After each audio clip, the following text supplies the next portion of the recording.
terrorists run through this ain't no drill. But sorry, not sorry, ain't it funny? Herb Lee on the track, license to ill. Advise opinions maybe, but facts ain't lies. It's gold medal mentality. Watch the sunrise. One of Juan and checking in. Silver sitting pretty. Still means second best in the world. Get witty. Face down opponents. Pressure cooking hot. Get my sweat, my focus. Everything I got. TJ Bronze. Oh, TJ holding down the beyond. Still on the stage. He's up for the Giants. Turn a new page. Learn the discipline. Focus. Respect for the fight. My facts ain't lies. It's gold medal mentality. Watch the sunrise. One of Juan and checking in. Silver sitting pretty. Still means second best in the world. Get witty. Face down opponents. Pressure cooking hot. Get my sweat, my focus. Don't walk on eggshells thin. If your feelings get bruised, let the whining begin. But don't wait for apologies. Don't hold your breath, son. We're sorry.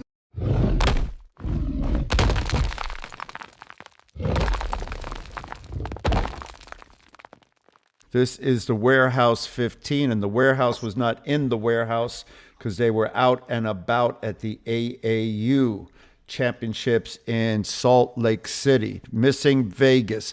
That is a sharp difference between Salt Lake City and Vegas. I would have preferred Vegas. How are you doing, the Mayor of Taekwondo? I see you've changed your name. What's going on, Coach? I shout out to one of my friends, Mr. Grandmaster Ryan Anderchick. He always says, "You're the mayor of Taekwondo. You're the mayor of Taekwondo." Because if you talk to everyone, so I said, you know what? You guys got cool names on there. I just had like my boring name. So I said, you know what? I'm the mayor of Taekwondo, man. I like it. Taekwondo. I like it. I like it. And what's up, Mr. Bronze TJ? I noticed that you are keeping your name. You've embraced it, which is good. I think you should embrace it. You look good. I like your background today. It looks good. Nice shirt. That's a nice shirt today. Thank you. Like that. Hey man, listen. I mean, like it's been on that bronze has been on the scoreboard for a few years now. Which I mean, I gotta embrace it. Oh, It's been on the scoreboard for a while now. I'm just saying, might be the last one hey, to do there's it. I'm about pretty sure. Truth. Pretty could be sure. 16 years before the last U.S. Olympic men's Is medal. that Can you believe true? that? Is that true? That's true. I thought. Last one was 2012. Oh, So 16, that's 4. you 20, talk about any medal. that's 8. Olympic That is medal. Olympic embarrassing. medal. I had 12 92 to 2000. I had 8 years, and that was only, I think, because there was no Olympics in 96. That's right. But I take it. That's I own right. it. I love it. I'm not going to say anything. And then, but TJ, you are now the reigning king.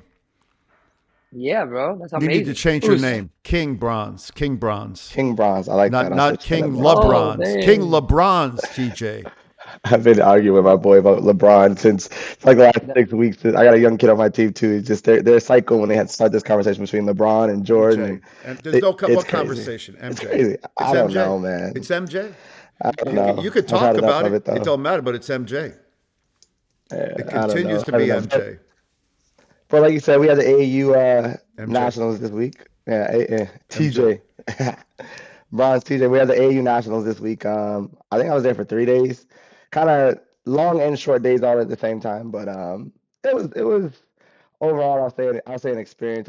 I was standing next to Daniel Alkowitz actually, and he was talking to one of his parents and one of his friends, and it was always good to see guys like that. They were around for a long time competing and doing the things at this level. So it's funny to I was kind of eavesdropping a little bit on the conversation. I ended up getting interjected into it a little bit, but he made a comment. He said, it's when you look over and you see Coach Moreno and Coach Lee and Coach Sell was there as well, and you guys, it's like to see all those guys at AAU standing on the fence was kind of like he said, like nostalgic to him or something along the lines of that. And I was like, that's pretty cool. But he was telling his parent about we started coming over there because the pipeline for kids is better. So I'm like, and I think I asked you, I'm like, is that the case? He goes, it's true, because then I look at some of my guys that brought their students from Colorado's places. Their blue belts are having 4 or 5 matches. 5, bro. 4 or They're 5 deep matches for blue matches, belt, bro. red belt on the last day. I think one of the guys told me that he had 4 matches in red belt. So that was refreshing to I had to wrap my mind around it. I mean, I looked at it obviously through the weekend, but being a little busy with my seniors. But that's the good part. I mean, that part of the organization is definitely healthy, and I guess there's a lot of kids. Like I said, blue belt's my special one. That's kind of like my first nationals I won. It was good to see that division still had 4 or 5 matches in it. So it was pretty cool. That part was good. Good. I think we need to talk about AU because there's a lot to unpack. There's some good, bad, and some ugly, to be honest with you. But I got like a couple of things that I want to throw out there. Number one, I got I got a Joe Rogan rant. Oh, I have a USA Soccer rant. But before I start any of that, man, I just out of pure coincidence, I was talking to a guy, and he told me so. I said, "Hey, how's it going?" And he's like, "Not good." Basically, long story short, this flooding in Texas. One of his daughters is friends with this younger girl on a soccer team, and they're over the house. They're good friends. They're like 10, 11 years old, and she was on a Christian retreat at the Mystic River, and she was missing that night. He had told me, and I was like, oh. So then the next day, I checked in with him, and he sent me a message that the grandmother sent that the whole cabin was washed away. And I don't know, I've been infatuated with watching it. And, we have a lot of natural disasters here in Florida. And man, I tell you what, this one is super sad because there's, over 80 people that lost their lives, and it happened so fast. And it's just a lot of little kids and things like that. So I just want to send a prayer to all those people that are just devastation, pure devastation and hurt. And I mean, what do you say? I mean, it's a bad thing. It's a difficult thing. So I don't know. Just want to say something like that first and foremost. well, it's heartbreaking. It's That be, heartbreaking when you send your yeah, kids away to summer camp, and you know, when you give that trust to anyone or anything, or just life in general, and then something untoward happens, and I'm not by none of this is meant to be accusatory or placing blame, because it's just no. ridiculous the drama and stuff like that. But it just reminds you to keep your people precious and remember those things and moments, because something like this, which was unanticipated and certainly not what people were expecting, and then the thought process of trying to keep people safe in that situation. But it's my hearts and prayers go out to everyone. I had ironically So sad. just sent a note to James Villasana on July 4th, because about this time last year I was in Texas, or 2 years ago, and I had spent some time with James on Mother's Day a little while back, and no, on Father's Day actually. And so I just sent him a kind of a note, and then I'm going to have to reach back out to him to make sure he's okay as well. Yeah. So listen, let's go with this. I got a Joe Rogan rant, man. Everyone knows that I'm a huge Joe Rogan fan. I love his podcast. I love Well, his well, well. martial arts Before ability. we go there, I just have to share one thing. I apologize. I found it, and I did not know. I had no idea. I You had no did. idea. I'm scared. No, I had no idea. I had no idea. I have found Juan in his original days as mayor of Taekwondo. Hold on. As your mayor, I promise to uphold the values of discipline and respect that define Taekwondo. Take one time. Dude, that is unbelievable. In such a short period of time, we were able to find that footage of That's so 40 funny. Taekwondo. That's seconds. funny. So you got 40 seconds left. Oh, Oh, you oh, did. you timed it. Yeah, that was 20 seconds there for us. Well, You all got right. 40 Well, it was worth it, because that was Juan Moreno in front Hey, of the Korean and but Mexican listen, yeah, flags. yeah. I've had I had a Koreans guys. I had Mexican guys. I had all kind of people. Once again, I love the podcast. I love the podcast. You say what everyone's talking. So man, I'm just so excited about it. So to everyone that's listening, love you guys. Glad you're enjoying it, and we're gonna keep going. But anyway, look, my Joe Rogan rant. I love Joe Rogan. He's a great jiu-jitsu. He's an amazing analyst during the UFC fights. He breaks it down so detailed. I love everything about the guy. But as you know, we first started doing martial arts. Was his first martial art was Taekwondo, and there was some. He's mentioned my coach before. He's mentioned you, Grandmaster Perez. About some things, and he's always given pretty good respect. And I've heard the same story in 1987. He went to the Nationals, Anaheim, California. I fought there. Not supposedly, he spun hook kicked somebody. Guy went to sleep, didn't wake up. They carried him out, and I guess that was the end of his career. But they were talking about spinning hook kicks specifically, and he basically said he was scared after that, and he just thought it could have happened to him, and he decided to move on. And then he started kind of talking some BS about Taekwondo, saying, I realized that I had a false sense of security because I didn't know how to punch, so I went to kickboxing, then Muay Thai, then Jiu-Jitsu. Okay, that's fine and dandy. But the guy he was interviewing asked him, and he's like, so wait a minute, like, did you have any aspirations to be like a national champion or anything like that in taekwondo? He goes, oh no, I was a national champion, and I had dreams to go to the Olympics. And he's like, oh wow. And he's like, could you? He's like, the guy goes, real dreams? He says, oh yeah, real dreams. And when I heard that, I had never heard him say that kind of stuff. He'd always given props, but I'm like, that's a pretty far stretch for a guy of his caliber to say that he could have went to the Olympics when in 1987 he didn't even place at nationals. Who's to say that you could place at nationals in 88 and win the Olympic trials in 88 and go to the Olympics and blah, blah, blah. It was one of those things that I hear a lot, especially down here in South Florida with this certain. No, no, no. That's my point. So, I mean, because if he did, he would have said, I went out and fought in the Pan Am qualifiers and stuff like that. All this stuff. And it kind of bothered me a little bit because I'm like, man, I get it. He kicks well. I mean, for that style. But for him to say that he had real Olympic aspirations, as in he could make it, I was like, I thought that was a little bit. What weight was he? I don't know, he was probably a welterweight, lightweight. If he was lightweight, he was in a machine division, because I know there was, Doug Baker, Greg Baker, Bobby Clayton, Stephen Kapner, Kareem Jabbar. I mean, there's a bunch of other, Tim Conley, and those guys were back in those days. There was even more people that I can't think of off the top of my head, but yeah, he had no chance. So there's a difference between, what I always tell people, because I meet these guys, and most times, to be honest, they're Koreans. Like, the guy goes, the guy's a world champion, or he's a this, or he's that. And I go and I look on the website, and sure enough, the guy's got something up about something he didn't do or couldn't do or could never have done. And to be honest, most of these guys were plumbers, and now we're stuck with the second generation of those instructors, which is going to get me some nonsense. But we now have the second generation of guys who were plumbers in Korea, came here and realized that because they were Korean, they could put up a sign and start Taekwondo. The true Taekwondo fighters that fought in Korea and won something legitimate, my instructor was one of them. Coach Sang Lee fought in Korea, was one of them. Dong Kun Park was one of them. And it's limited because, put it in perspective, they had the President's Cup, they had the National Championship, and they didn't have a World Championship back then. So that was what it was. So how did you get that proliferation of people here saying they did this, this, and this, when in reality, they did Taekwondo in school. They would have been a bus driver, but instead they came here and taught Taekwondo. And now their second generation is, trying to overtake this Kooky One USA, for example. With that said, there are a lot of legitimate Taekwondo instructors, American, Korean, whatever, it doesn't really matter. Of course. With that said, though, the one thing that always has irked me about the Olympic thing is, you say you're an Olympic hopeful. So does that mean that you have a hope? Well, I have a hope. I have a hope to be a lot of things. I keep playing the lottery. I'm not a lottery winner. I hope to win the lottery. So there's got to be a little bit more. And it's always frustrated me when you see these guys go out and they raise money and they say this and they do that, and I'm an Olympic hopeful.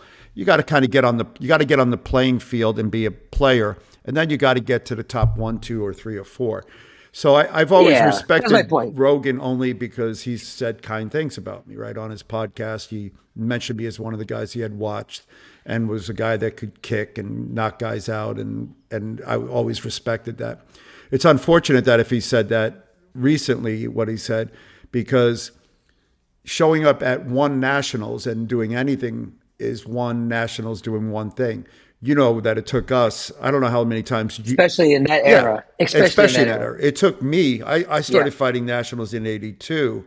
It took me till 83 to get a national collegiates medal. And I took that in 83, 80, 45. It took me till 85 to get a bronze medal at the trials. I didn't run around and say anything. And it took me to 86 to make the U.S. team.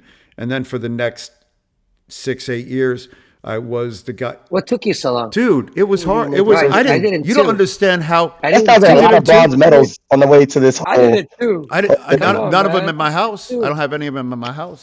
I don't know what those are. I don't put them in my house. So with that said, though, I didn't say anything. I didn't wear a team uniform. I didn't buy an Olympic Training Center USA sweatshirt. I didn't buy anything USA until somebody gave it to me for free because I earned it. You know what, Young? I remember when I got a bronze medal at nationals, my second nationals, you take it home? Senior nationals. I don't have no idea where it's at, but no. But I remember the people on the Illinois team.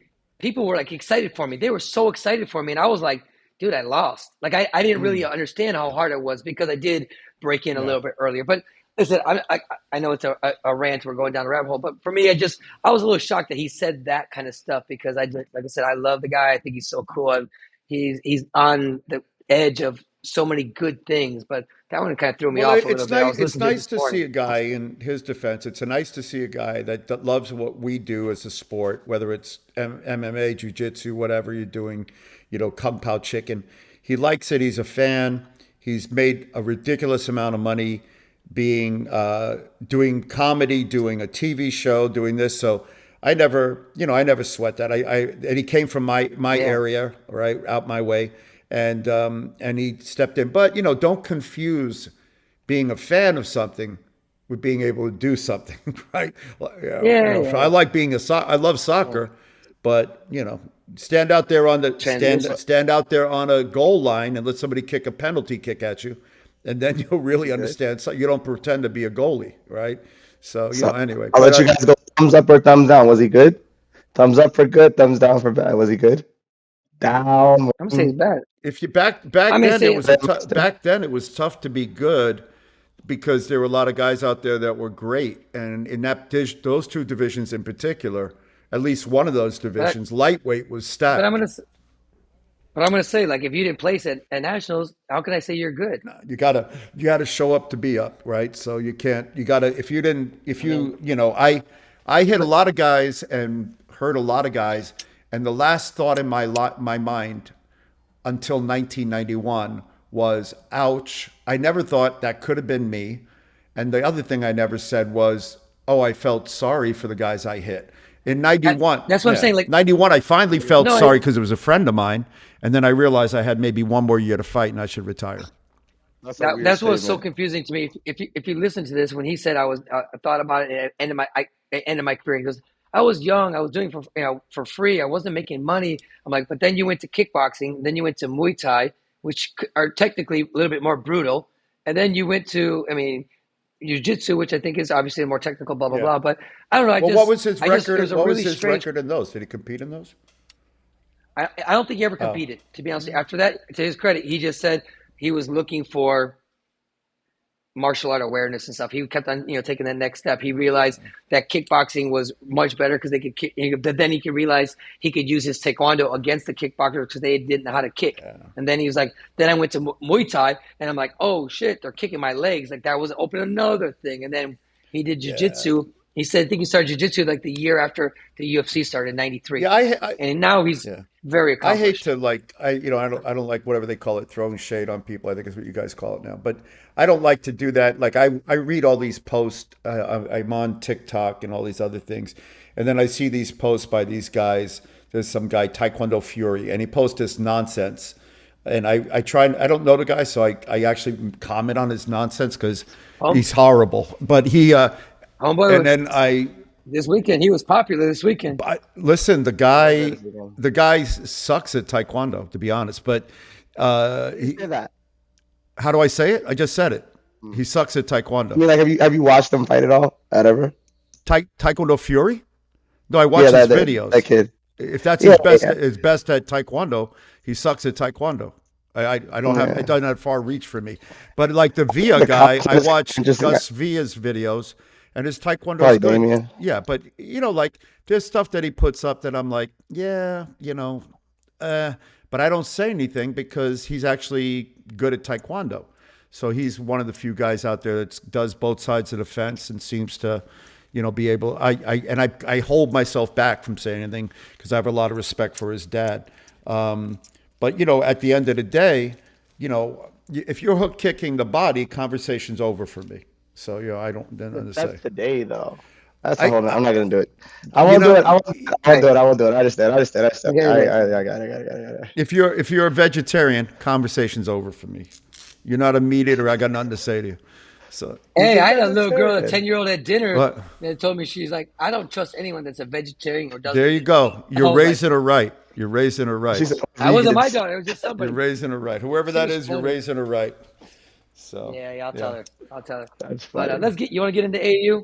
You can start. I'll follow you. I I'll got a follow you. shirt. I got an A. All Oh, right. I thought you want me to join it. I have a shirt. I miss Bobby, to be honest. I like Bobby Stone. Yeah, yeah. So listen, maybe that's a good place to start. This guy steps down, and there's a mad dash for who's going to be the guy to fill his role, who's going to be the guy to step in. who's gonna, what's gonna happen with nationals. It's such a huge event. When he stepped down, a bunch of other people stepped down as well in big positions, referee chairs, just a lot of people. So there was this big question mark. I mean, I had the question mark too. Like, do I want to go to an event that's going to suck? Possibly. A couple of people that I know got involved and took a shot at running it, and it was big. It was 3,400 plus. It was like TJ mentioned earlier. The little kids divisions were stacked. There's 40 and 50 in each one. They're having 5 matches: yellow belt, blue, orange belts, green belts, blue. It's crazy. The seniors, juniors, and cadets, same thing. There's a couple of cadet divisions. There are 30, 40 kids. I mean, they were some really live divisions. Seniors, I thought the level was a little down, but there was some quality matches by the semifinal and finals. But all that, let me say that they had one day. It was a Pumse day that finished at 8:00, which is not horrible, but by AAU standards, it's kind of bad because they usually finish at 5, 6. But other than that, they really ran the event pretty flawlessly. I mean, it got in and out. I think a couple of days were done by 4:00. A couple of days at 5:00, maybe 6 or something like that. But it wasn't the end of the world when we've been to these events that are 8, 9, 10:00, and they're much, much smaller. I don't care. I mean, I guess. Go ahead, finish this. Yeah, no, I know that that's not the mark of a tournament, but this is the good stuff. This is the good stuff, and unfortunately, I'm like, I have the inside and the outside, so I'm just gonna say that was good from that standpoint. Good numbers, good divisions, and decent time of finishing every day.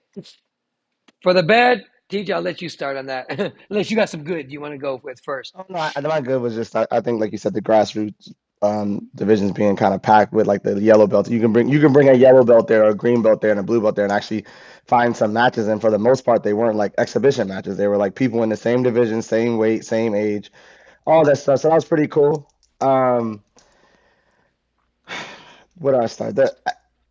Go. I try to find the words because I don't think it's anyone. I don't know if it's anyone's fault. I just know it's not acceptable at this level. I mean, you go all the way to nationals. You spend all this money. You bring all these people. I mean, even from a business standpoint and dealing with parents and all that stuff like that. I'm gonna start first with the thing. And I said it at another event. I said it to other people. There's no way we're not holding matches for children. It's just there's no way. You got. I don't. You got to figure it out. I mean, I would rather stay there longer than have to like let one of my 7, 8 year olds. So many coaches were, hey, can you help me? Hey, can you help me? Like with kids that we don't know anything about. And obviously as coaches, we understand the situation and we try to step in for each other and do things for each other. But like from a kid standpoint, I can talk about the seniors, but from a kid standpoint, that cannot be the answer because we harp on safety, we harp on this, we harp on that, we harp on so many things. And then we run these matches and say we can't hold it because your coach isn't here. Like that's crazy to me. Let me say this to you, TJ, because I agree with you 1,000%. And it's funny because, I heard that the comment was maybe we should bring more coaches. I'm like, first of all, I have 3 coaches from my gym. And then I have people like TJ, Oy, Russell, Thomas Jenkins, Serapio. We have tons of coaches. And so we're all running around doing that, but it shouldn't be like that. I was at a ring and I'm sitting there. I have a kid that's going to fight next. And I see this little kid. He goes up there and he looks like he's about to cry. And he's looking, and somebody's like pointing. He's looking across. Long story short, also I get a tap on the back and they're like, Maestro, Spanish-speaking people. And they asked me, could I sit in? And I'm like, I got someone in the division that's fighting next. And I'm like, okay. I sat in there. The kid was already losing the first round. He lost the first round. Second round was close. But the kid comes back and he's getting beat pretty bad. He's about to cry. And I'm like, okay, and here I'm trying to console him. Like, all right, here's what we're going to do. He did much better. But I'm sitting there going like, this kid comes from wherever he comes from and is sitting in the ring. He can't be more than 12. Sitting in the ring. And he's a little dude, little kid. Sitting in the ring by himself. No mom, no dad, and his coach over. And then he loses, whatever. A couple hours later, the coach comes up to me and says, thank you, sir. I appreciate it. But to your point, TJ, it's got to be the most horrible. And I think I could do a pretty good job of sitting in, but what a horrible feeling for that kid. You know what I'm saying? What a horrible feeling. And I agree. Anybody in that situation. Even having a conversation with this kid, telling him from a referee standpoint, telling him, "Hey, we're gonna start this match. I know your coach is not here." Like he don't understand that. Like he can't process that, or he or she can't process that. Like that's just that part's shady to me. I'm not gonna lie to you. It can't be the case. It has to be fixed. Children cannot start matches by themselves nowhere. I don't care. All the way up through, even through juniors, I don't know if you can start this way, but all the way through juniors, there should be no way they're allowed to start a match without their coach in the ring. Period. Point blank and simple. Even from a rule standpoint, because then this kid, if no one sits down, they're foregoing using their card ever. I mean, and I'm gonna listen. On one day, I had 10 people. I had 3 coaches, and we were still jumping around. And we're pretty lucky with that. But what are the chances? I mean, some guy comes with 4 people. You think, okay, one coach for 4 people, and they all go to the ring at the same time. Stop it, man! You got to do something. Now, if a guy shows up with Canada had one 4 coach, people in the first match of the day in like 4 different rings. I know. Like you're gonna punish him for bringing you guys. Like that's punishing him and what he's talked to his parents about it, and like what he's pushed is like team support and like being there and all this stuff like that. And now it's first match of the day and you're splitting hairs trying to figure it out, and there's nothing anyone can do about it. Meanwhile, my next point, and then I'll let you jump in. Meanwhile, you have people on the bracket that are not there, didn't weigh in, weren't in the back. And you get to the ring and their names are still being called. How are you still on the bracket if you didn't weigh in? How is this? Listen, how is that not being removed before getting to the ring? Listen, you said it earlier about throwing shade. I've thrown shade at the other organization, so I got to throw shade at this organization. I got to be open, even though I'm partial to one or the other. But you are right, TJ. That's ridiculous. The minimum you could do is, if the system can't fix that, come on. If someone should look at these, manually there was people that didn't just make weight. They had people that didn't show up. I had one girl from Chicago that was in the first match of the day in the bracket. I mean, it was, and I know you had a couple of people that had two wins back to. It was just crazy. So that's unacceptable. Yeah, they shouldn't be on the bracket. And we're talking about some of the senior divisions too. We're talking about some of the senior divisions. Yeah. So let's say the kids, blah, blah, blah, blah, but the seniors are slipping through the cracks. They're not here. They didn't weigh in. We're at the ring. We want to talk about delays and holding matches, but now we spend 5 or 6 minutes looking for a kid that has not been here at any level of the game at the ring. Yeah. Yeah. And I mean, I saw one division that started and that some kid made weight, and it was actually one of my kids' division. And they had after a while, the kid was like, I didn't fight yet. And they're like, what? They checked the stuff and they're like, oh, they forgot to add them in. So this computer system doesn't take people off or didn't add people in correctly. And so, yes, you're right, TJ. That one was like, I think it was a good 45-minute delay. Yet they can't wait for Coach X to run over here for 2 minutes later. So the question becomes, we're all going to have Taekwondo Fury, TJ, your fan. He's on my feed again. With that back hook kick to the body. And then, anyway, so the reason the question becomes in these situations, is it endemic or is it the first time, second time, third time? So now that you're aware of this and it's happened, do you follow up with the AAU leadership, whoever that is now, and say to them, here's what happened, here's my experience, what are you guys going to do to fix this in the future? Now, if they hear that message and they change, then they're better. There are organizations that don't listen, don't change, and that's the problem. They just take the money, they keep going. So sometimes there's logistics things from that. Like we went to a tournament with my kids, and the tournament is in a place where they have thunderstorms every time. Now, for 2 years, they've had the same thunderstorms, and for 2 years, they've canceled matches, and for 2 years, they've canceled like full-on games or limited the games. So these parents who spend thousands of dollars to go to Tennessee. That's weather, that's weather. No, hold on a second. But this is every year in the same location. They know that this is rainy season, thunderstorm, and humid, and it's going to happen. So they have a 3-year contract with this place in Tennessee. So they have 1 more year there. Luckily, my kids, doesn't really matter next year. But as a parent, when I'm making that decision next year, we had that same tournament in Texas for 2 years and had a great event, right? Only thing you have is a lot of heat. Well, at least it's not thunderstorms and rain where you're canceling games. You're having water breaks. So does the organization hear that message And if it does hear that message, what does it do to rectify that? They have to have a contingency plan. And that means you have to put more days or more time, and that's hard. So, like logistics. Well- Damn, that is a nice. That's a nice shirt, Coach. I like that. We promote getting out early. You see this We shirt? promote getting Look at this early. shirt. Did you see Yes, that I shirt? see it. Yeah, well, let me see yours. See it. Mine Okay. almost I showed want you a something. peak one. I want a peak one. But my problem is that we support and like fall around getting out early. I'm sure they know, but I go, how do we not? It's not just them. It's at a lot of different events where they do that, where they let the kids start. It's not just AAU. It's not just. I just don't understand how that could ever be a thing. Like, But but at this event, it was a big thing, TJ, yeah, right? So I mean, we're talking about this event. This was unacceptable. Blah blah blah. Keep moving on because I'm sure we got to get to the big one. I'll flip flop with you. You go. I'll sit back. Listen, I mean, at the end of the day, we got to go with the referees. Yeah. And I'm going to talk again. Young, you always say, "Oh, we got to have some." Sometimes we bring up some problems. We should have some solutions. I have some solutions, but still, we have to address this. This was by far the worst AAU officiated ever. Why do you think And, that? Why do you think that to be the case? Well, so I'm going to give the truth of the matter is there was a huge influx of brand new referees. And because of the turnover, there was a lot of the old referees decided not to come. A lot of the ones that had been there for years, a lot of the top level ones. I'm not trying to crap on the referees because they got a tireless job. They were there for 6-7 days. Their last couple of days are important days and they're tired and blah blah blah.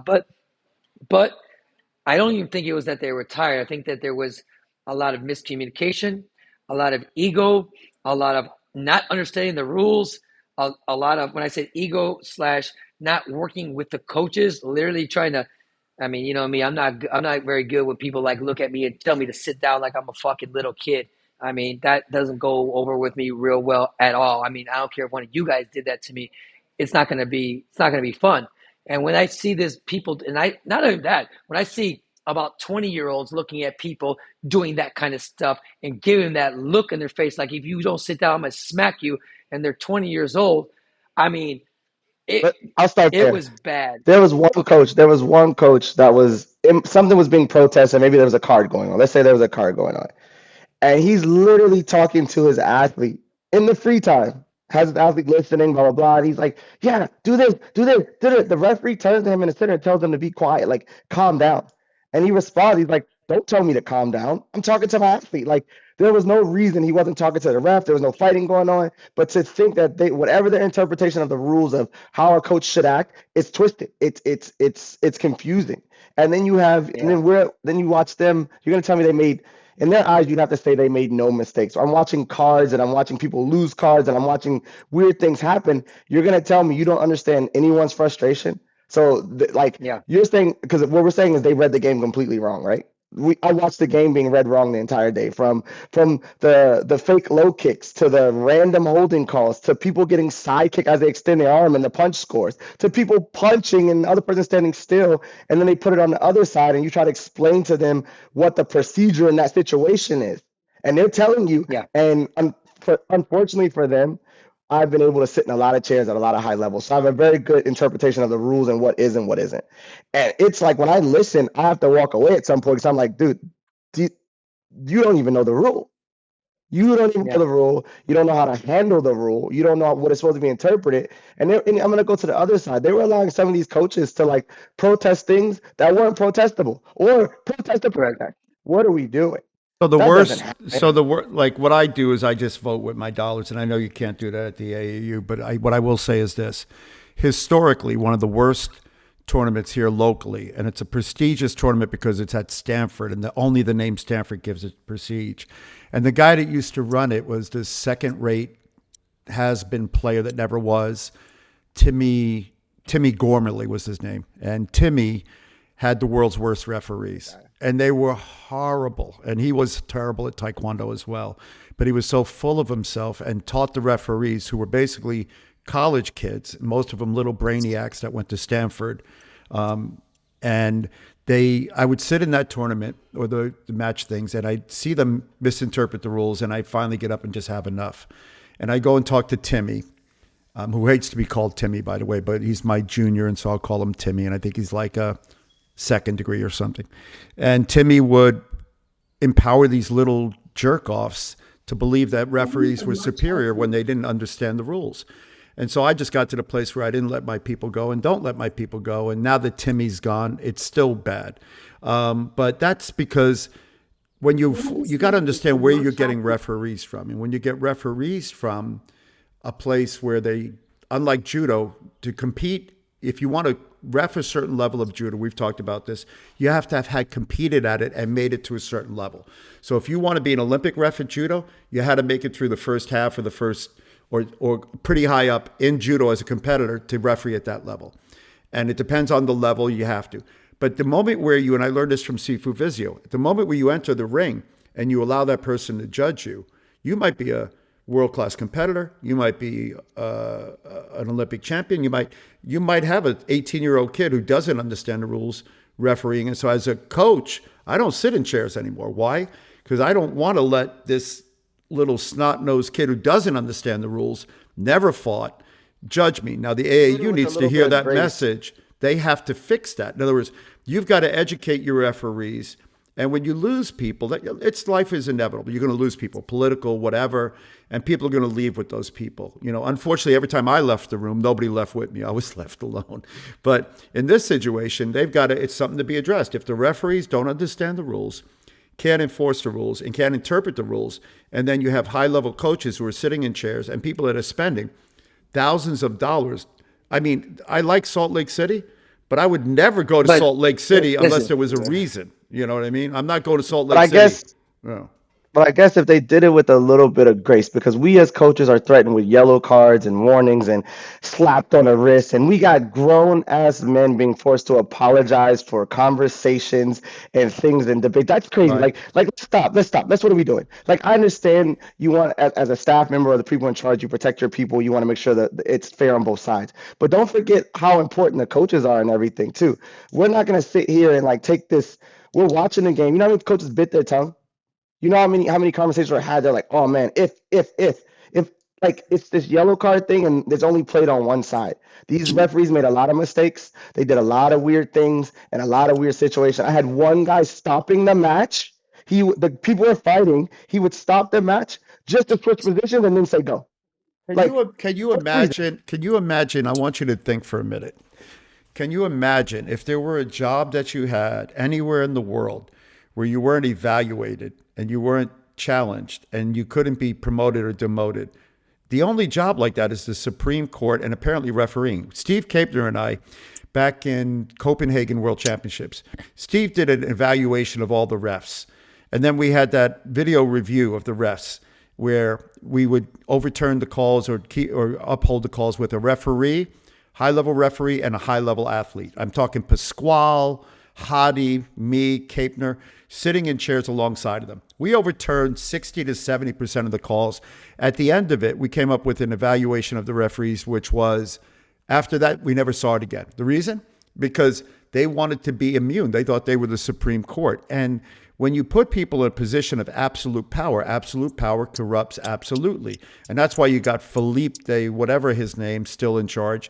And you're not fixing the problem. That's too high level. But that's where it starts. It starts at high level. Yeah. In other words, if I'm in a job where I can say and do whatever I want and nothing can happen to me, you have to, until you get to a place where referees, and we started this back in USAT. So when I was running the program, as you know, we did the coaching program, we did the athlete program, and we did the ref program.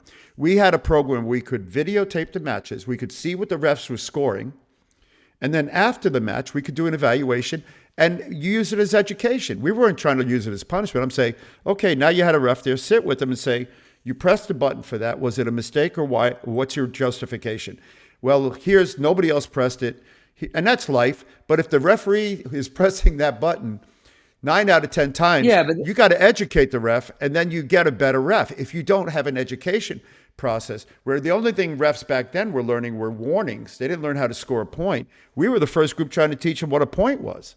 So I don't know what's happening. Now you have a different dynamic because you've got the dumb system that doesn't score technique anymore, just scores foot farting. I think what I think what TJ is talking about though is this specific tournament, and I think it's important to highlight these individual cases that we saw. Because if we just say it was bad, then they won't get to where you're at, Young. And I actually have something even simpler. They won't get to the solution or the fixing of it. I think it has to be. I mean, I know in social media it's not the best, because everyone thinks they're perfect and everyone thinks that they're right.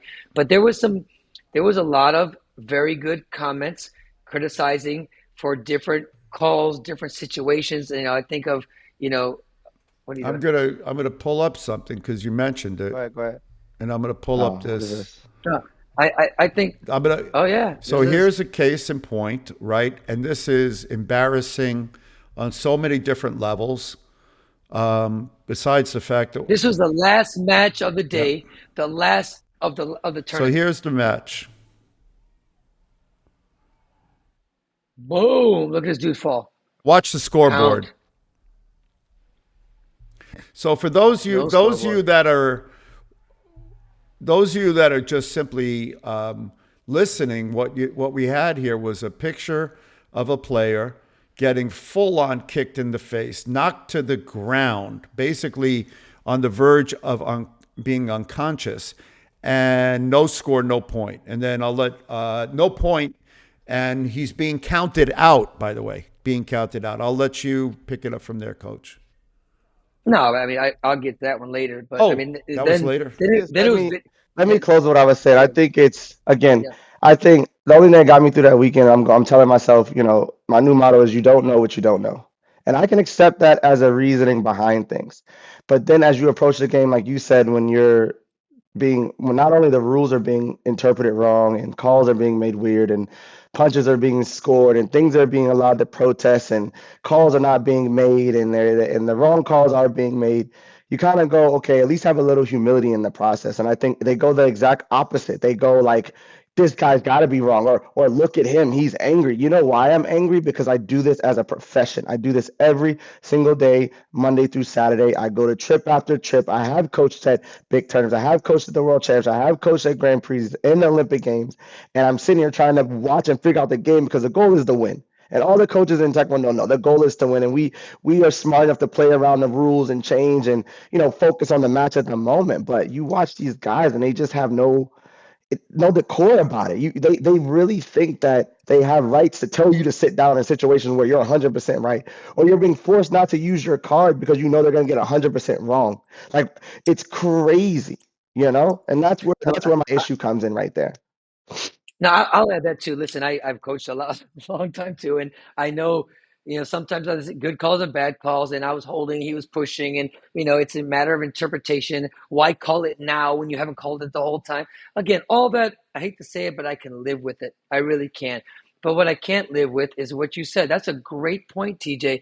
You coach every day. You go to terms every weekend. Most of these people at this event refereeing probably go to two or three a year. And then they're going to have the ego because they're wearing a certain shirt and in a certain position of the ring to look at you and basically scold you or tell you whatever, or even being vindictive because when you do lose your card, you're getting things coming back your way. So, or let's say you had a problem last match and now you're in a new match, they're being vindictive. They can control the things. So The for me, it's the smuckering of a lack of, face and sorry, my bad, but they're looking at you like he wants another call. Like, dude, do your job and get out of your emotions. This is not against you. You just made a bad call, let it go. But like that's my issue because I don't know where I come from. Disrespect is met with disrespect. It's very simple. Like I don't it's a very equal equation, and they don't get that because then when you respond to them the same energy they give you, then you're being told to apologize and say sorry. yeah.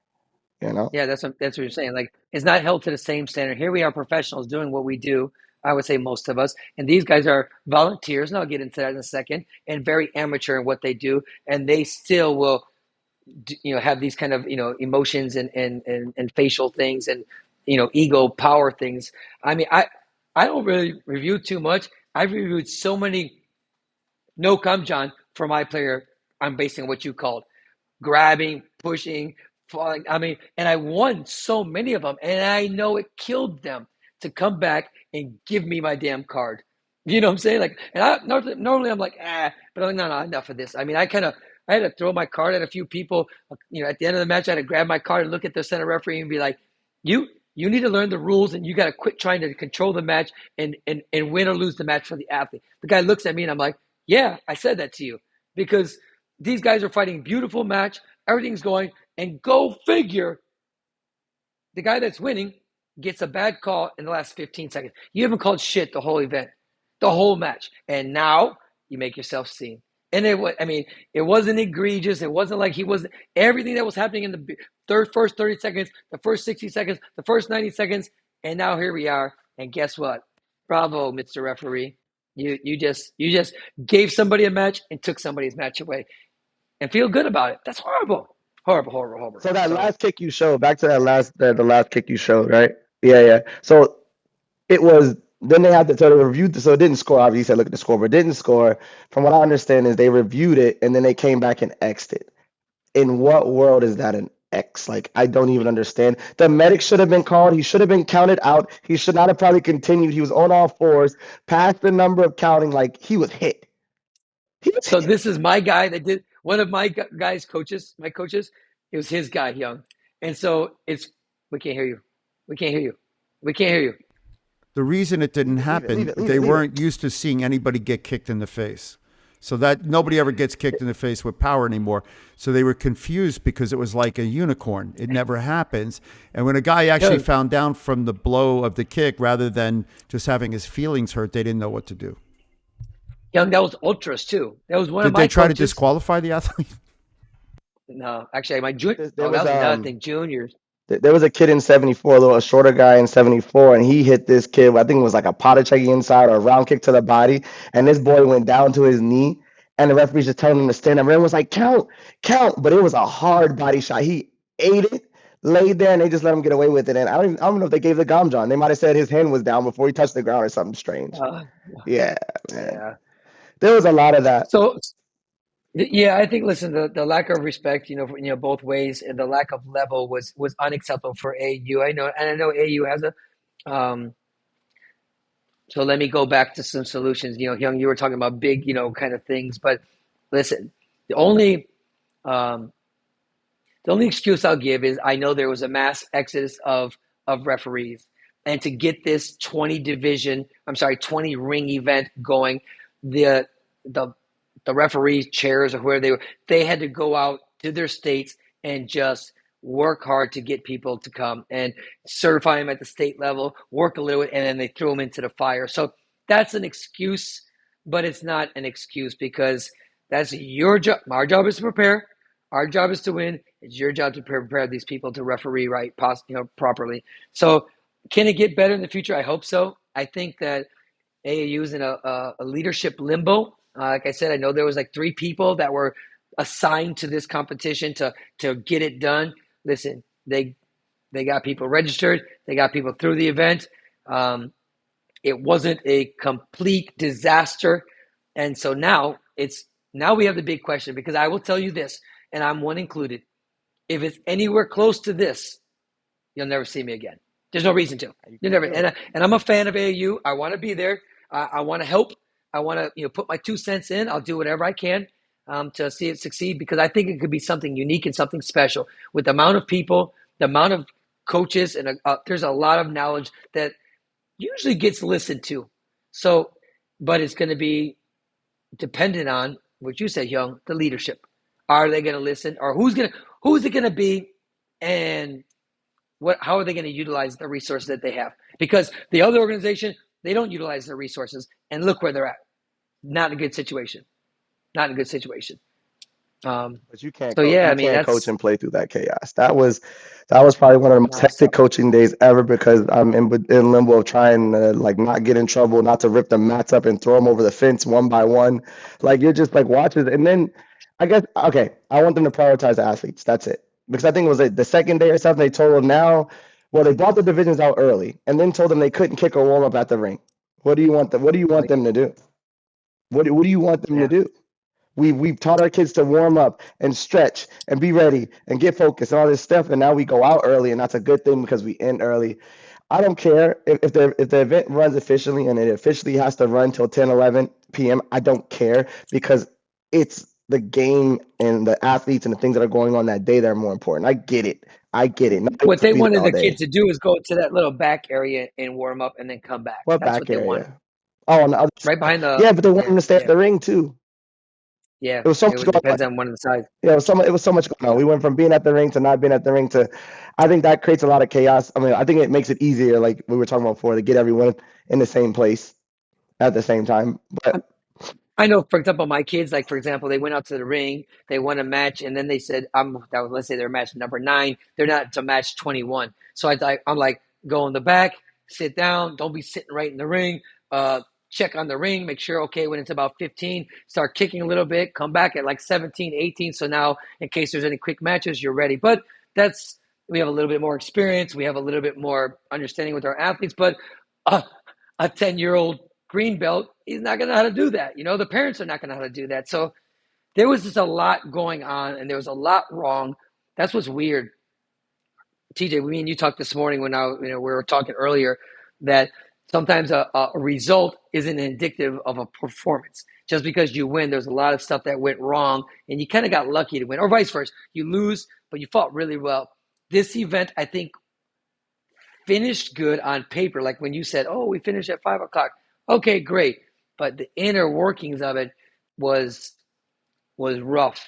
very, And it very hasn't tough. been like that in a long time. And I think that's why I said the leadership, give people time. I mean, to these people's credit, these guys got thrown into this thing with about 4 months, and to go from nothing, like I'm just in my, kitchen drinking coffee, and all of a sudden they're like, "Hey, Juan, we need you to run this event. Get your group together." Oh, shoot. Some of these guys did not run. Well, no one's run a 3,400 person event, maybe 500, 600, person event, 700 event if you're lucky.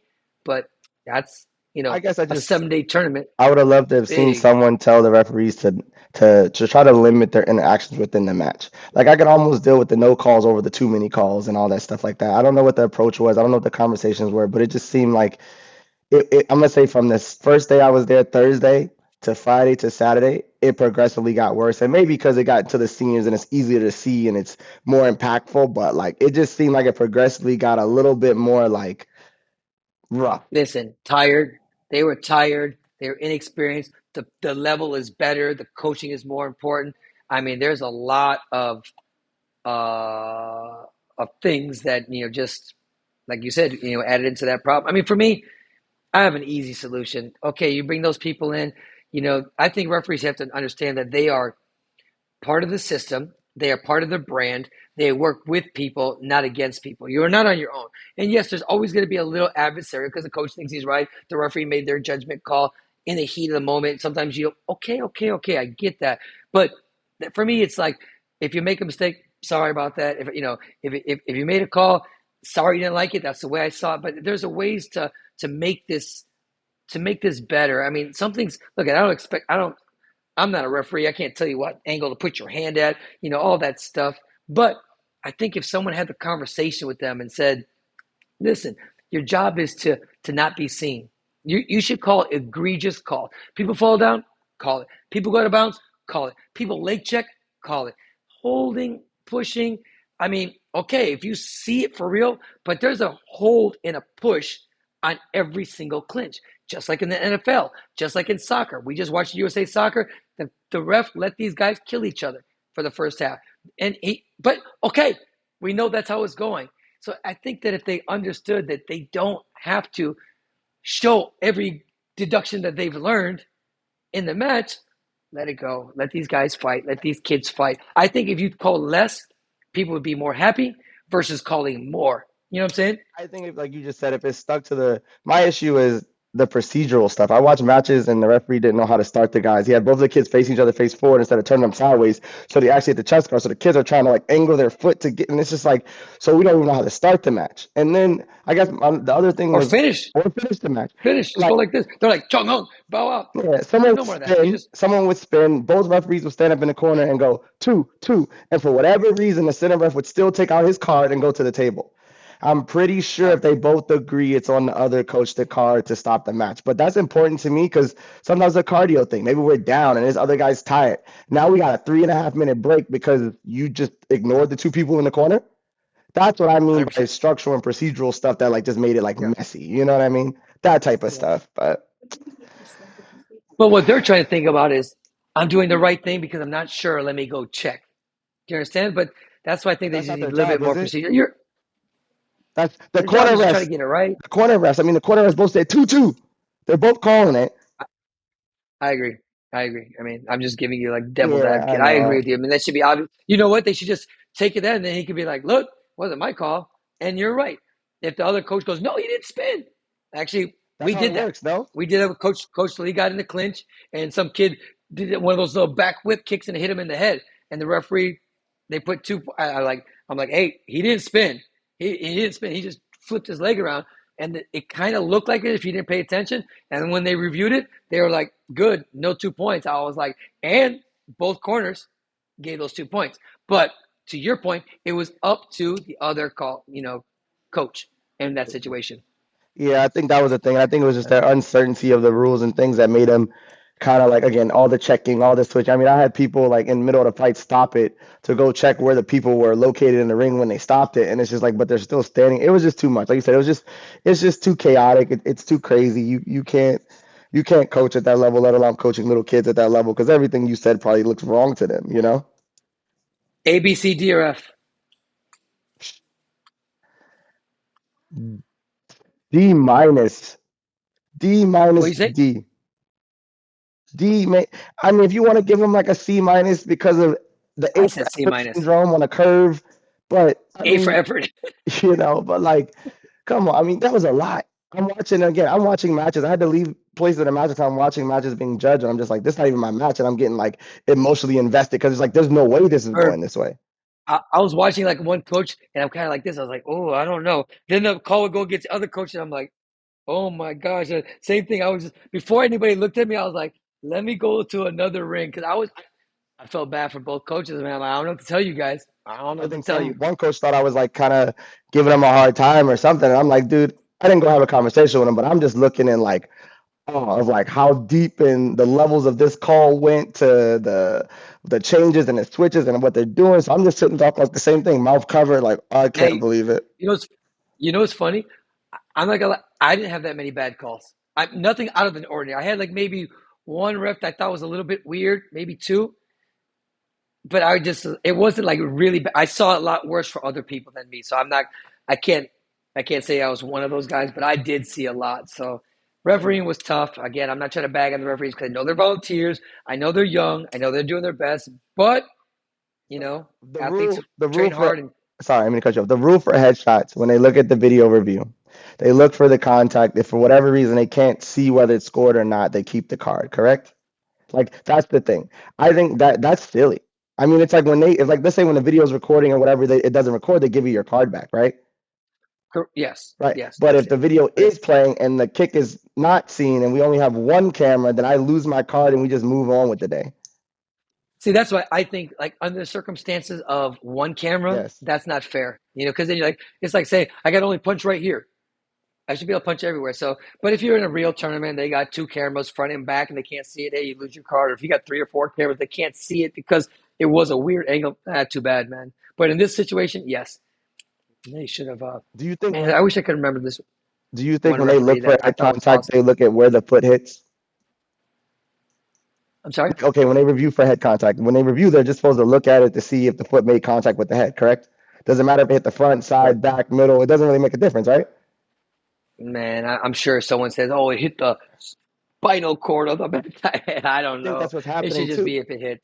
But I guess what's the rule? Yeah. Do you know the exact wording for it? It's just they're just looking for contact from what I understand. Uh, well, supposedly, the only rule that says you can't hit the back of the head is in the clinch. In the clinch, you can't hit the back of the head, right? So no, it should be the headgear. There's no rule. Yeah. So I mean, I wish there's a referee, man. I asked his name. He was in the women's 67. It was down by where Brittany was fighting. I don't know if you remember where that was. It was at 17 or 19. He's a smaller gentleman from Good job this Texas. weekend. Yeah. From Texas. Yeah, dark hair. I don't know if he's Hispanic. I think he's a Hispanic guy. He's from Charles originally. Oh man, I can't. I don't want to say the wrong name. So, whatever his name was, that dude is good. He controlled the center referee a lot. He brought the referee. I saw him, for example. He gave a come down for going out, and then he gave a come down for kicking low. He just told him to come in, and he asked him why. He's like, he went out of bounds. He was like, and what was the other? He goes, well, he kicked him low. He goes, so he kicked him low before he went out of bounds. He's like, yes. He's like, okay, so you can't give him a deduction for an illegal. Came out, wiped out, just little things like that. He did a really good job in the ring and mentoring the other people. So I don't know. Hats off to that guy. I mean, I wish I know his name because I feel stupid right now, but I guess like I go C minus, C minus. D, I get it. D, C minus. I get the C minus part. I get the D part. I just, again, I think it's just the messiness of from a procedural standpoint, watching things happen that shouldn't happen.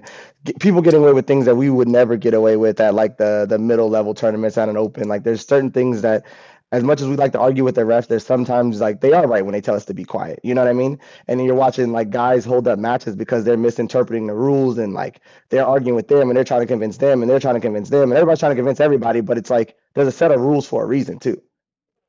But that's my point. Like, listen, okay, so most. I mean, we know for the most part, me and there's other some people. But I saw a couple of referees. I could tell they didn't know what they were doing, and they're telling them, and the referees trying to get the answer, trying to get there, and then kind of grabs the card and it's just like puts it in her pocket, or kind of like, okay, that's what you want to do, knowing that it's going to be an X. And so sometimes, they're just doing their jobs, But yeah, it was rough and it was blatant, and I this is just not me. I mean, I can't tell you how many coaches were not happy with the refereeing part. So, like I said, I've thrown some shade in the past at other organizations, whether it's Pad 2, whether it's USAT, blah blah blah.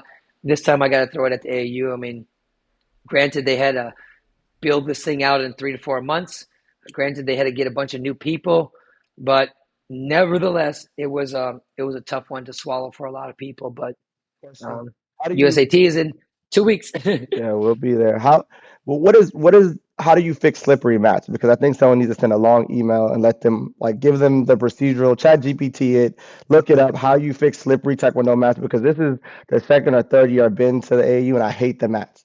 You can't move. People are the hair that hairspray stuff drives me nuts. People are spraying their feet with hairspray and wiping their feet Don't off worry. because it's dirty. But the mats are slippery. How do we fix slippery mats? Do you know? Grandmaster, tell me how we fix Mark, slippery mats.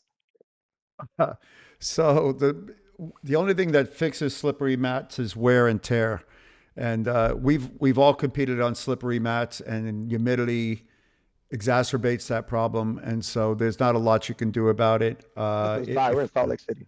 Salt Lake City, yeah, but it's the mats. Mm. It's the quality of the mats. There's not a lot you can do about it, but you got slippery mats, slippery socks, sucky scoring systems. But other than that, it's a pretty good sport. But you got many things to fix, of which I think the slippery mats is the last thing to fix. But That's the first thing. well, what you would do, I, to be honest, is you put stickum on the bottom of the kid's feet. they were doing all that no, stuff. 'cause The hairspray, the no, 'cause they stickum, get and they get dust and there's dust on the Yeah, and then mats, you and so got it to just wipe no. it off between, right? I well, think that's there's a two lot. things. I think you have to like there's some kind of like brush that's kind of like a bristle brush that you could mop it off, or Problem. you can kind of grind it down a little bit. I think there's a solution that takes some stuff off too, because I know like that's not a problem at World Championships and stuff like that. I mean, it used to be a big problem. Well, now they go to those rollout mats, which is much much better. But the Dolomar type of mats that your friend Mark Swain invented, right? He's got No, the best, but mats are always a tough one because there are better mats and mat systems, but it means they got to buy them. What were they using? Puzzle mats? Puzzle yeah, mats are always slippery. They suck. So, I mean, that's true, but not true. Like these are all like for me. Again, we've been to a lot of tournaments. These are historically the slipperiest mats in the world. Like they're and hard to. they're cheap. They're cheap puzzle mats. I, I'm going to ask that because I don't think they bought new mats, so these must have been from last year. Yeah, I think they just use them for nationals and store them. Yeah, I think so too. I'm going to find out. I'll find out. I'll find out.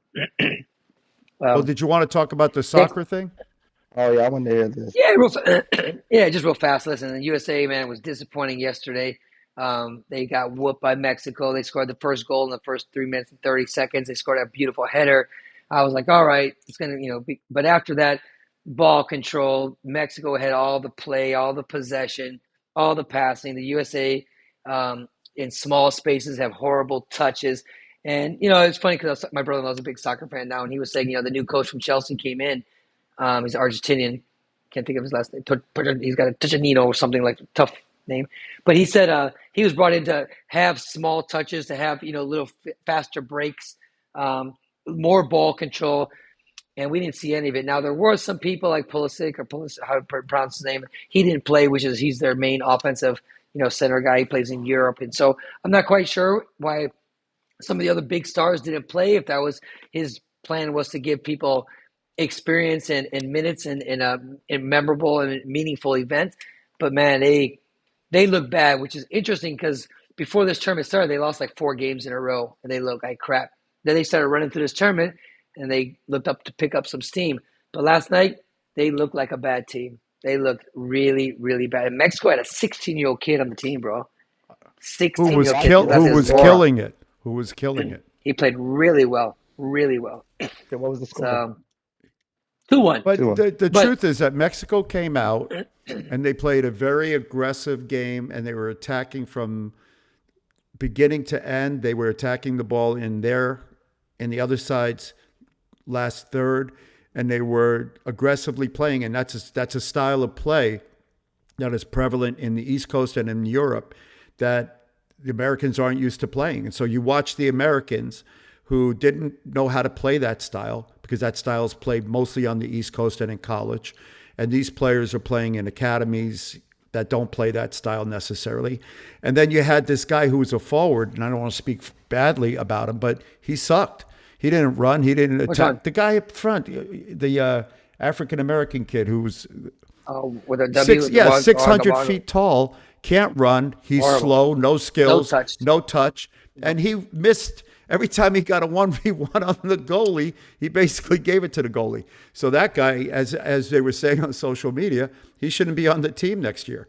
They are guys that were on the field, Tillman and these other guys, and Adams, that kind of held it down. And to the credit of the Mexicans, they put Diego Luna on an island. The guy couldn't get the ball, couldn't do anything with the ball. When he did get the ball, they ran at the ball. Because he's so far back. Yeah. It was so far back. He usually they needed him. They were afraid of the back. Mexicans' ability to attack and score. So they played a very low block. I think that's what it's called. And they had everybody back. So, and this is the truth. You can't win games if you can't score. Defense can't be the way you're going to win a game. Now, to the Americans' credit, they got a lucky first goal. That was luck.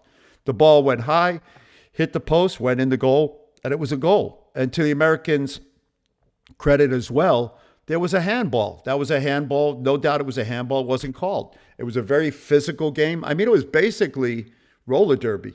Here, what's up? Let me give you this, TJ. Go, Young.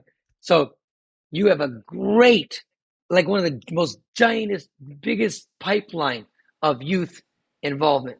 You have high school. You have a great university program. You have a professional. You have actually a semi-pro league and a professional league for a number of years. How is America so bad in soccer? Well, how are we so bad? I said that. Give me that with Taekwondo. Give me that with Taekwondo. You got a crazy grassroots, high school, collegiate, professional. You would say that's a system for success. How are we so bad in soccer? Not in America, not on the women's side. Women's side, we're great. Well, here's the question. If you are, people want to say it's other sports. So they say because all our best athletes go to basketball and football and soccer. Soccer can't get that same vibe. No, that's what I said. The guys that are playing basketball, they wouldn't be good at soccer. The guys who are playing baseball wouldn't be good at anything. They'd suck. The guys who are baseball players suck. The guys who play football, a handful of the guys that play football could probably play soccer and be good at it. And that's, did I miss any professional sports? Is that it? Baseball, soccer, football, anything else? That's it. Hockey, tennis, hockey. What's a hockey player going to do? So the reality is that soccer's getting the best athletes it can. The direction of MLS, which doesn't give its elite clubs enough help, and the direction of the academies, which makes the academy attendance almost impossible for kids of certain ages. They just haven't. They don't fund it. And here's the other part of it. You want better soccer players, make the carrot better, make the service better in the middle, fund the bubble. So if you fund the bubble, you throw money down into the lower leagues, get more kids playing. Half the country plays soccer. The problem is the reward. So a kid plays soccer. What's his best hope? He gets a homegrown contract. He makes $100,000 a year for a year or two. And that's the pipeline. All right. Or you can go to college. Yeah, but I still don't get it. I still don't get it because they have, like I just said, like you can't, in Taekwondo, you can't go to high school and do Taekwondo. You can't go to college and do Taekwondo. You can't say, I'm going to go play overseas Taekwondo or I'm going to play in a minor league system here. I mean, it's just, they have all the opportunity to just develop over from the age of 13 to 19. And we just don't, like nobody, like one or two, like again, Pulisic, I don't know, Pulisic, he's a prolific scorer like in Europe, but like nobody. That's crazy, man. Like you can't say one famous American soccer player. Nobody. Pulisic. Again, give me another one. Give me anybody else.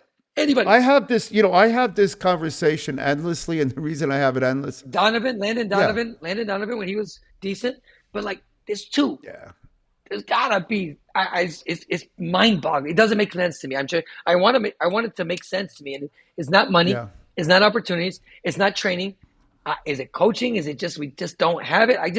I can't believe that year after year a Brazilian kid can learn it, or year after year a Mexican kid, this 16-year-old kid can do it. A year after year, Argentinian and Croatian and Italian. Why can't? I mean, okay, we've had 70 years in this. 70 years since 1950 earlier, but let's just say 1950 to 2025, 75 years. How long has the MLS been there and we still suck? So if America, I always used to have these conversations, right, about other sports, right?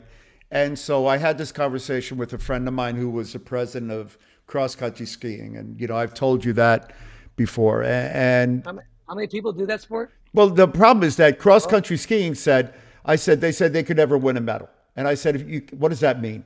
I said, you give me $10 million. I said, no matter if you gave me enough money, I could win a medal in any sport. And if you don't believe that to be the case, then you've got a bigger problem, right?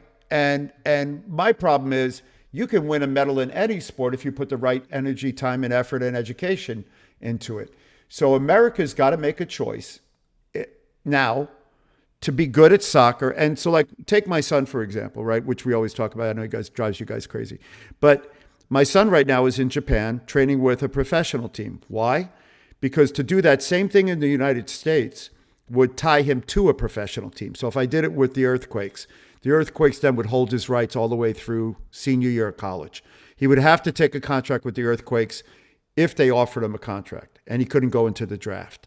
So we decided to go to Japan, one of their better teams, and then we're going to Brazil with the team that's in the semifinals at the World Cup club team, Fluminense.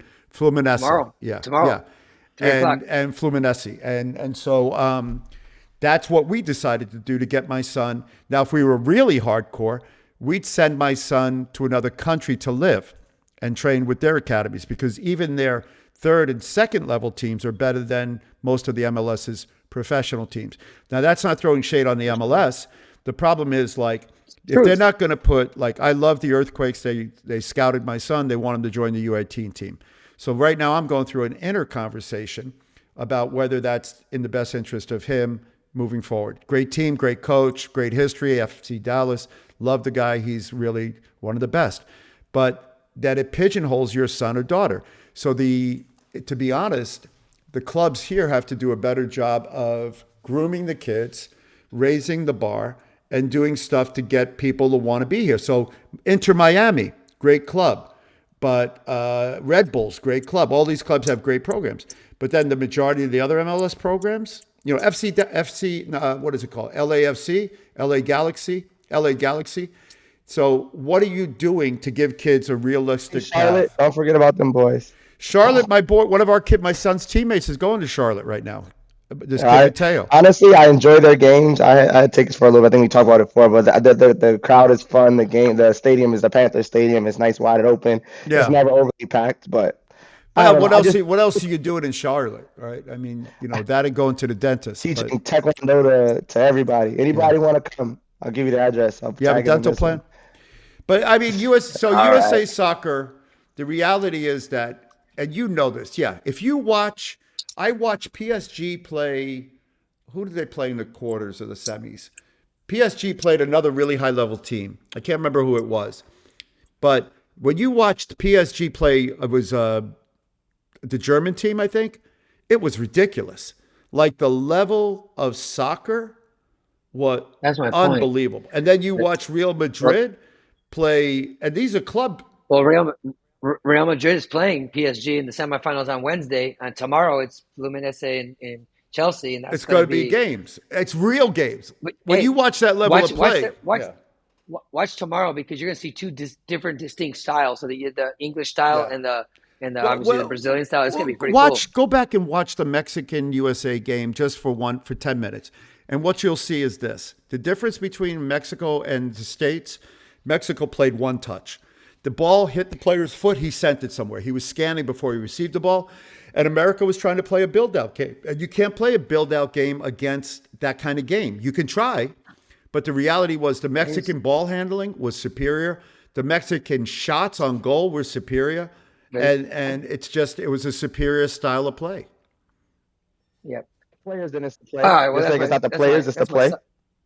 It's Like the both. players should be good, right? I mean, like they're the best of the best at the level. No, Like but you that's said, my even point. with all the support. Listen, they got a good USA's got a good coach now. This guy's a good coach, but the problem, and not that Burwalter wasn't. I thought he was a good coach, but this guy's a good coach. He's been coaching around Europe for a long time.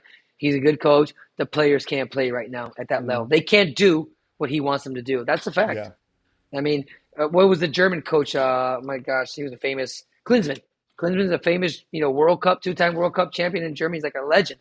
He came over here. He did a lot. He made us professionalize in how we do things, but he wasn't able to get it done. So anyway, I'll let that go. I just thought that I was so disappointed yesterday. I thought it was pretty sloppy. But still, next year World Cup, we're going young. My We're brother-in-law's gonna going. go. TJ, you're welcome. Let's do it.